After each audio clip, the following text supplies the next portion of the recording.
Video తీస్తున్నావా? ఏం తింటా అనుకుంటున్నారు? స్వీట్ తింటా అనుకుంటున్నారా, హాట్ తిందాం అనుకుంటున్నారా? సో ఒకసారి చూడండి, మీరే గెస్ట్ చేశారు ఎవరైనా? సో ఇది స్వీట్ కాదు, హాట్ కాదు. సో నేను చెప్పేస్తున్నాను ఏంటో. ఒకప్పుడు పాతకాలపు వాళ్ళు మనకు ఒకసారి తినేవారు ఇది. సో ఎన్నో రకాల సరుకులతో చేస్తారు దీన్ని. సరుకుల పులుసు అండి. సో ఎంతో ఇంటికి పెంచుతుంది. సో మా అమ్మమ్మ వాళ్ళు అయితే నాకు 1 month ఒకసారి ఇస్తూ ఉండేవారు. మేమైతే ఇలా ఉట్టిగానే తినేస్తూ ఉండేవాళ్ళు. కానీ రైస్తో కలుపుకుంటే అదిరిపోతుంది. మంత్లీ వన్స్ అయినా తినండి, చాలా మంచిది. సో మీరు కూడా ట్రై చేయండి. నేను ట్రై చేశాను, నేను చేశాను. సో నేను ఎలా చేశానో మీరు కూడా చేయండి, చాలా బాగా వచ్చింది. సో మంత్లీ ఒకసారి ట్రై చేయండి, మీరు తినండి. సో ఈ సరుకుల పులుసు వల్ల మనకి చాలా లాభాలు ఉంటాయండి.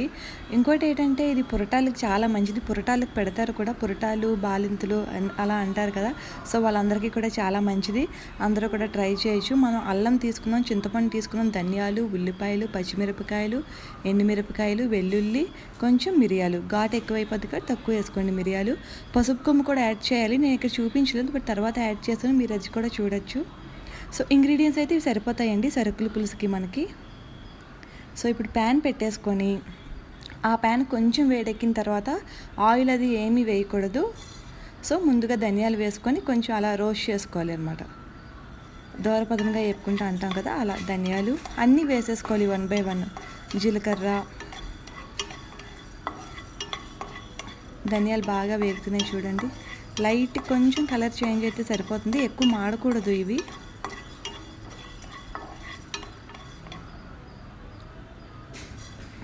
జీలకర్ర, నెక్స్ట్ జీలకర్ర వేసుకొని జీలకర్ర కూడా బాగా కొంచెం అలా కలర్ చేంజ్ అయితే సరిపోతుంది. ఎక్కువగా మాడిపోకూడదు, చూసుకోకండి. చూడండి, మాడితే ఏమవుతుందంటే టేస్ట్ మారిపోతుంది. కాబట్టి మాడకుండా అలా నెమ్మదిగా అలా కలుపుకుంటూ ఉండాలి మనం. జీలకర్ర కూడా అరుగుదలకి బాగా పనిచేస్తుందండి. సరుకుల పులుసులో సరుకులన్నీ కలిపి అంటే ఇవే అనమాట. ధనియాలు చలవ చేస్తాయి, జీలకర్ర ఏంటంటే చలవ అరుగుదలకు బాగా పనికొస్తుంది. మిరియాలండి, మిరియాలు ఎక్కువ వేసుకోవద్దండి, ఒక 4-5 సరిపోతాయి. ఘాటు పిల్లలు తినడం కష్టమవుతుంది, మిరియాలు అనేవి ఎక్కువ వేస్తే ఘాటు ఎక్కువైపోయి. వీటన్నిటిని కూడా మనం బాగా రోస్ట్ చేసుకోవాలి, కలుపుతూనే ఉండాలండి మీరు. 2 ఎండుమిరపకాయలు సరిపోతాయి. కారం ఎక్కువైనా సరే తినలేము కదా, అంటే నేను కొంచెం కారం తక్కువ తింటాను కాబట్టి మీకు స్పైసీగా కావాలంటే ఎక్కువ వేసుకోవచ్చు. పురటాలకి అది పెట్టినప్పుడు మాత్రం ఇలా చేసుకుంటే సరిపోతుందండి, కారం అది ఎక్కువ పెట్టద్దు వాళ్ళకి. ఇది పురటాలకి మెయిన్ ఆల్మోస్ట్ ఒక 21 days నుంచి కూడా స్టార్ట్ చేస్తారు ఇలాంటివన్నీ పెట్టడం. సో ఇప్పుడు ఒక వెల్లుల్లి రవ్వలు కూడా వేసుకొని అవి కూడా బాగా రోస్ట్ చేసుకోవాలి. మీడియం ఫ్లేమ్ మీద రోస్ట్ చేసుకోండి, ఇవన్నీ కూడా మాడిపోకుండా ఉంటాయి.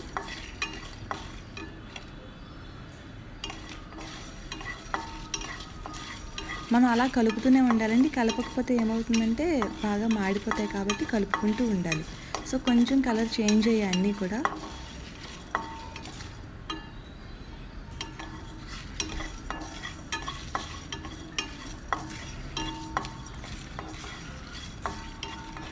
ఆల్మోస్ట్ ఒక 8 minutes అలా పట్టిందండి ఇవన్నీ కూడా నాకు ఫ్రై అవ్వడానికైతే.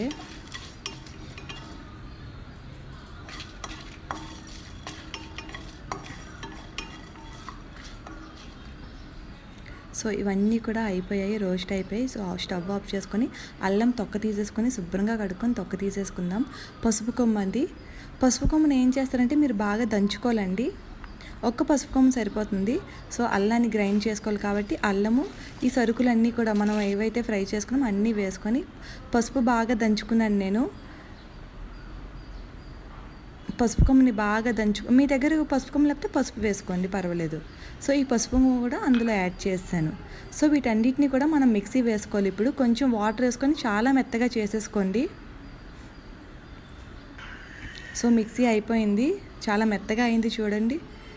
ఈ పేస్ట్ని మనం పక్కకు పెట్టుకోవాలన్నమాట. సో మిక్సీ అయిపోయిన తర్వాత సో మొత్తం అంతా కూడా బాగా పేస్ట్ అయ్యి మంచి కలర్ కూడా వచ్చింది. ఇప్పుడు ఆనియన్స్, పచ్చిమిరపకాయలు ఇవి కూడా మిక్సీ పట్టుకోవాలి మనం. ఇందులో కూడా కొంచెం వాటర్ వేసి ఇవి కూడా చాలా మెత్తగా పేస్ట్ చేసుకోవాలండి వీటిని కూడా. కచ్చాబచ్చాగా కూడా అవసరం లేదండి, కొంచెం మెత్తగానే పేస్ట్ చేసుకోండి సరిపోతుంది. సో అది కూడా మిక్సీ అయిపోయింది. ఇప్పుడు మళ్ళీ మనం ప్యాన్ ఒక్కసారి వేడి చేసుకుందాం. సో ఆయిల్ అనేది ఎక్కువ వేసుకోవాలండి సరుకుల పులుసులో, లేకపోతే ఏమవుతుందంటే చేదు వచ్చేస్తుంది.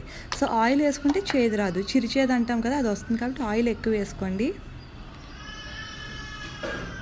ఆయిల్ కూడా కొంచెం బాగా మరిగిన తర్వాత, వేడెక్కిన తర్వాత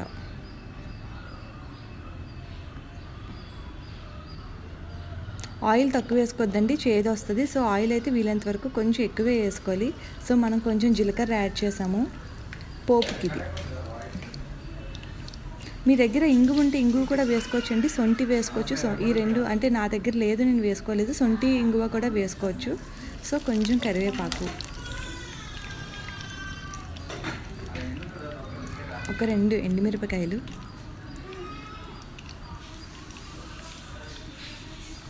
ఒకసారి వీటన్నిటిని బాగా కలుపుకుందాం. సో ఫస్ట్ ఏం చేద్దామంటే మనం అల్లము ఇవంతా పేస్ట్ చేసుకున్నాం కదా, సో ఈ సరుకుల యొక్క పేస్ట్ని బాగా ఆయిల్లో ఫ్రై చేయాలండి. అంటే ఆయిల్ ఈ పేస్ట్ సపరేట్ అయిపోవాలి, అలా ఫ్రై చేసుకోవాలి మనం. ఆయిల్ తేలాలి బయటికి.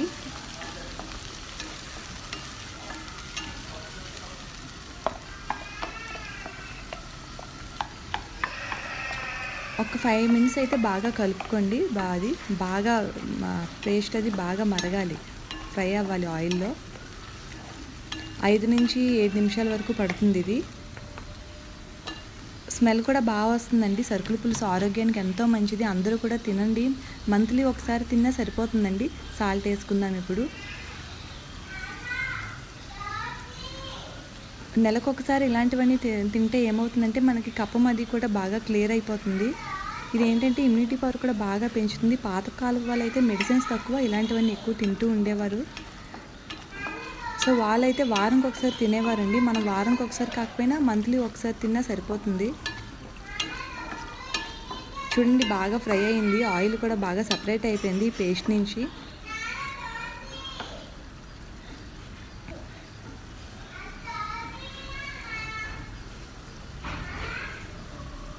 అంటే పసుపు కొమ్ము వేసుకుంటే ఎందుకంటే అండి న్యాచురల్ కాబట్టి నేను పసుపు కొమ్ము యాడ్ చేస్తున్నాను. పసుపు కొమ్ము ఒకటి సరిపోతుంది, మీరు ఎక్కువ వేసుకోవడం అవసరం లేదు. స్మెల్ కూడా పసుపు స్మెల్ వచ్చేస్తుంది ఎక్కువ వేసుకుంటే, మీరు చూసుకొని వేసుకోండి.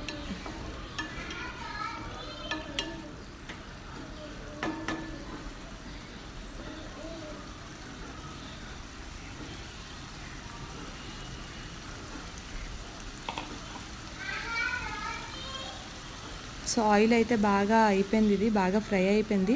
ఇప్పుడు మనం ఆనియన్ పచ్చిమిరపకాయ పేస్ట్ చేసుకున్నాం కదా, ఇది కూడా యాడ్ చేసేద్దాం ఇందులో. దీన్ని కూడా బాగా కలుపుకోండి. ఈ మిశ్రమం అంతా కలిపి ఒక 7 నుంచి 8 నిమిషాలు బాగా ఫ్రై అవ్వాలి మనకి. సో ఆయిల్ అనేది సపరేట్ అయిపోవాలండి మనం ఆనియన్ పేస్ట్ కూడా వేసిన తర్వాత. సో అప్పుడే ఇది రెడీ అయినట్లు.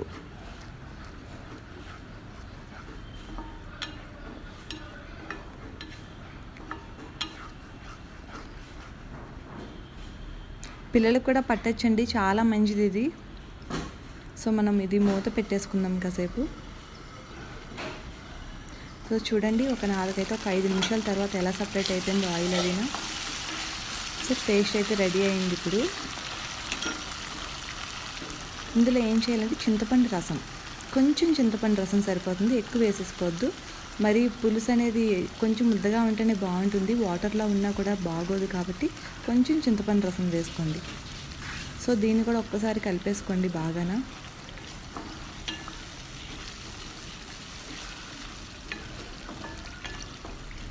సో రైస్లో చాలా బాగుంటుందండి, రైస్లో మాత్రమే తినగలం, ఇంకా చపాతీ వాటిలో అయితే మనం తినలేము. డైరెక్ట్గా తిన్నా సరిపోతుంది, రైస్లో అయితే ఇంకా బాగుంటుంది ఇది.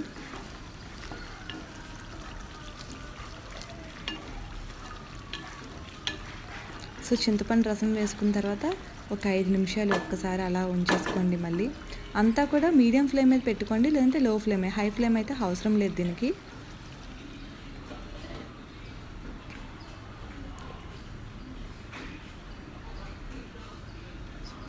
సో ఒక 5 మినిట్స్ తర్వాత చూస్తే రెడీ అయిపోయిందండి. ఆ చింతపండు రసం కూడా అందులో బాగా మగ్గిపోయింది. సో సరుకులు కూడా రెడీ అయిపోయింది మనకి. డన్ అండి, అయిపోయింది సరుకుల పులుసు. ఇప్పుడు మనం సర్వింగ్ బౌల్కి తీసేసుకున్నాం. సో చూడండి ఎంత బాగుందో ఇది. చూడడానికే కాదు, టేస్ట్ కూడా చాలా బాగుంటుంది, ఆరోగ్యానికి కూడా చాలా మంచిది. సో మీరందరూ కూడా తప్పకుండా మీ ఇంట్లో ట్రై చేయండి ఇది. సో అందరూ తినచ్చు, ఏ ఏజ్ వాళ్ళైనా తినచ్చు ఇది. పురటాలకైతే ఇంకా మంచిదండి ఇది. స్మెల్ కూడా చాలా బాగా వస్తుంది. ఇంట్లో మనకి ఏవైనా కర్రీస్ అవైలబుల్ లేకపోయినా సరే సరుకుల పులుసు చేసేసుకుంటే కొంచెం ఒక్క స్పూన్ సరుకుల పులుసులో ఎంతో రైస్ కూడా కలిసిపోతుంది. So thank you for watching అండి. Thank you so much. Subscribe చేయండి నా ఛానల్ని.